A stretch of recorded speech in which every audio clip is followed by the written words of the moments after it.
Great qualities, great characters, great essences, great talents ఇవన్నీ ఉండాలి. ఉన్నప్పుడు మీ ఓటుకి సిగ్నిఫికెన్స్ ఇస్తే మీ ఓటుకి సార్థకత వస్తుంది. అవునా కాదా? మీరు ఎవరి మధ్య ఓటు చేస్తే no significance to your vote.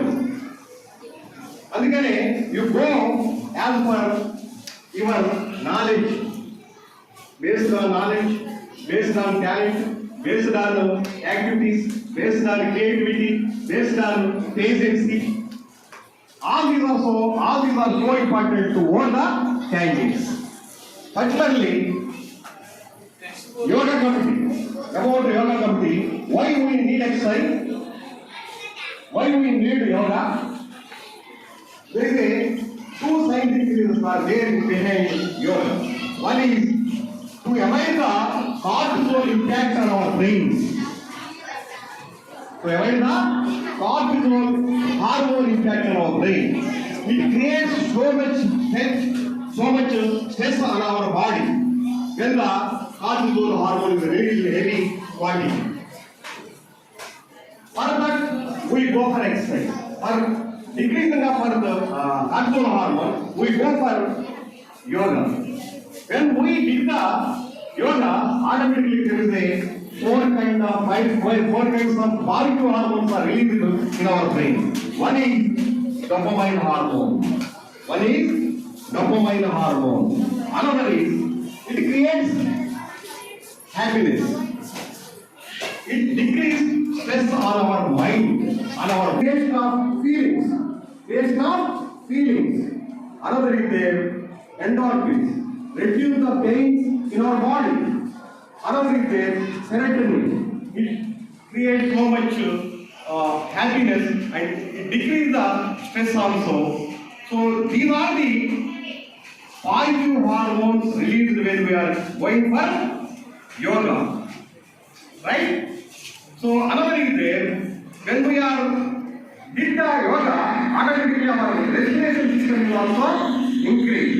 Then the respiration is also increased. These are the two scientific reasons are there in behind yoga.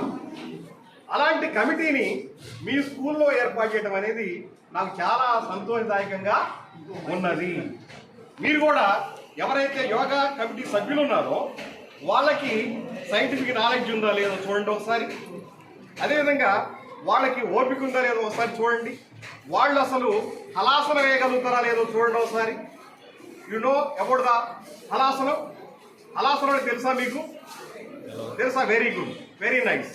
మన కాళ్ళు ఇక్కడ వెనక ఆనాలి, అర్థమైందా? That is called as a halasana అని చెప్తూ ఉంటాం. సో అవన్నీ చూసి మీరు ఓటేయండి. ఇకపోతే డ్రెస్ కోడ్ కమిటీ ఉంది. డ్రెస్ అనేది చాలా ఇంపార్టెంట్ మన జీవితంలో. మన అపీరెన్స్ కానివ్వండి, మనం చేయబోయేటువంటి పనులు కానివ్వండి, ఇవన్నీ కూడా మన యొక్క యాటిట్యూడ్స్కి నిదర్శనంగా ఉంటుంది డ్రెస్ కోడ్ అనేది. అందుకనే ఈ 12 మంది మంచి టాలెంట్ ఉన్నవాళ్ళు, మంచి పేరెంట్స్ ఉన్నవాళ్ళు, మంచి నాలెడ్జ్ ఉన్నవాళ్ళు, మంచి యాటిట్యూడ్స్ ఉన్నవాళ్ళు కనుక మనం ఎంపిక చేసుకుంటే మన డెమోక్రసీ ఎట్లయితే ఇవాళ మంచిగా పరిడమిలుతుందో మీ స్కూల్ యొక్క డెవలప్మెంట్ కూడా అలా ఉంటుంది. అందుకనే దయచేసి మీ అందరినీ కోరేది ఏంటంటే ఈ సందర్భంగా vote, what is the age of vote in India? 18 years, right? Before that 21 years. In 89 there is a constitutional amendment is there, that is 61 constitutional amendment act is there. Through that the age is decreased from 21 to 18 years. 89లో 21 yearsగా ఉన్నటువంటి ఏజ్ని 18 yearsగా తగ్గించారు. మీరు కూడా ఇప్పుడు ఆ ఏజ్కి reach కాబోతున్నారు కాబట్టి మీరు జాగ్రత్తగా మీ క్యాండిడేట్స్ని ఎంపిక చేసుకొని మీ యాజమాన్యం యొక్క ఆబ్జెక్టివ్స్ని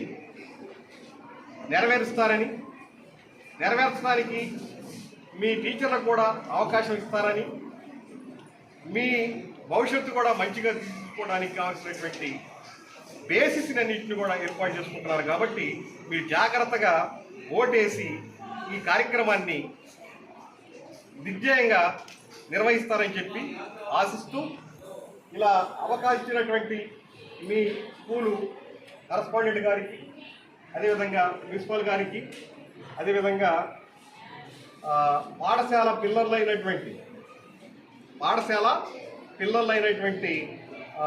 టీచర్లకి ముఖ్యంగా టీచర్లకు కూడా ఒక విషయం చెప్తాను నేను. దయచేసి యూ షుడ్ రిసీవ్ ఇట్. వాళ్ళు 4 యజ్ఞాలు నిర్వహించాలి. ఒకటి ఏంటంటే నిత్యం చదవాలి. టీచర్ అనేవాళ్ళు నిత్యం చదవాలి. చదివిన దాన్ని ఏం చేయాలి? రెండోది పిల్లలకి పంచాలి. మూడోది ఏం చేయాలి? తాను సేకరించినటువంటి ఇన్ఫర్మేషన్ చాలా ఉంటుంది. టీచర్ సేకరించిన ఇన్ఫర్మేషన్, తాను చదివినటువంటి ప్రిన్సిపల్స్ చాలా ఉంటాయి. ఈ ఇన్ఫర్మేషన్తోని ప్రిన్సిపల్తో ఏం చేయాలి? కొత్త కాన్సెప్ట్లని డెవలప్ చేయాలి టీచర్ అనేవాడు. ఇది 3వ డ్యూటీ టీచర్. ఇకపోతే 4వ డ్యూటీ ఏంటంటే నీకున్నటువంటి నాలెడ్జ్తోని, నీకున్నటువంటి బ్రహ్మజ్ఞాన స్థితితోని, బ్రహ్మస్థితి అంటే ఏంటంటే ఇన్ఫర్మేషన్ని ప్రిన్సిపల్ బేస్ చేసుకొని కొత్త భావాలను సృష్టించే వాళ్ళనే బ్రహ్మజ్ఞానులు అంటారు. Like our Abdul Kalam, like Thomas Alva Edison, right? వీళ్ళందరినీ కూడా బ్రహ్మజ్ఞానులను పిలుస్తూ ఉంటారు, లేక కారణ జన్ములను పిలుస్తూ ఉంటారు. ఇక 4వది ఏంటంటే టీచర్గా ఈ 3 తర్వాత మీలాంటి వాళ్ళని మేము రెచ్చగొట్టాలి, ఇన్స్పైర్ చేయాలి, ప్రోత్సహించాలి. ఇది టీచర్ల యొక్క 4 మౌలికమైనటువంటి డ్యూటీలు. ఈ డ్యూటీని నిర్వహిస్తున్నటువంటి మీ పాఠశాల టీచర్లందరికీ కూడా మరోసారి కృతజ్ఞతలు, ధన్యవాదాలు తెలియజేస్తున్నాను. అదేవిధంగా ఫైనల్గా ఈ అవకాశం ఇచ్చినటువంటి మీ యాజమాన్యాలందరికీ కూడా నా హృదయపూర్వకమైనటువంటి శుభాకాంక్షలు తెలియజేస్తూ, ధన్యవాదాలు తెలియజేస్తూ సెలవు తీసుకుంటున్నాను. కానీ మీ ఓటు మాత్రం జాగ్రత్తగా వేసి మంచి క్యాండిడేట్స్ ఎంపిక చేసుకొని మీ స్కూల్ని బయటమిల్లేటట్టు చేస్తారని చెప్పి ఆశిస్తూ ఈ అవకాశం మీ అందరికీ కూడా మంచి కృతజ్ఞతలు, ధన్యవాదాలు తెలియజేస్తూ సెలవు. Thank you.